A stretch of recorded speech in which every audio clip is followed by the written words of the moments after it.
Hey, what's up, guys? So we have here a 2018 Tesla Model 3. This one comes with the all the brand new LED headlights. So you got the one, two, three, four.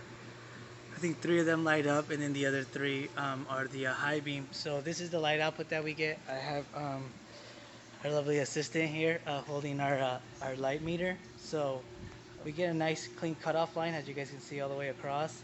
But the hot spot in the brightest spot we're able to reach on this Model S right here. If I obviously cover it up, the number is going to go down.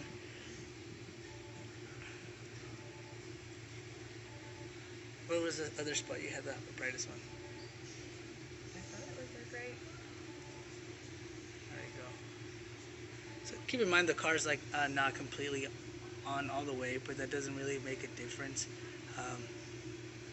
But yeah, pretty much this is like the benchmark for LED headlights. So we're at 25 feet away, which is this mark right here. Which is this mark right here, which is 25 feet away from the wall. That's where the front bumper is. So we have the headlight right there. I can scoot it a little bit forward, but the number is really not going to change.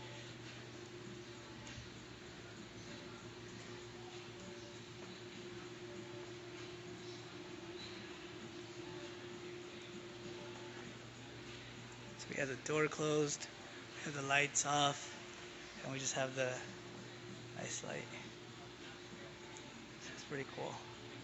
You should try it on this side over here. See what this, if this side reads anything different.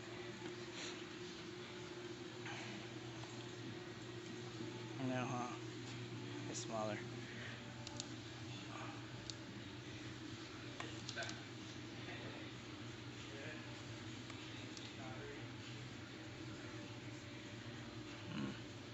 Maybe over here it'll be like the 600 area. No, not even. That's not that bad. So we're gonna leave this video up, so then that way when we bring in the cars and you guys see our videos, you're able to see the difference that the LED conversions will do.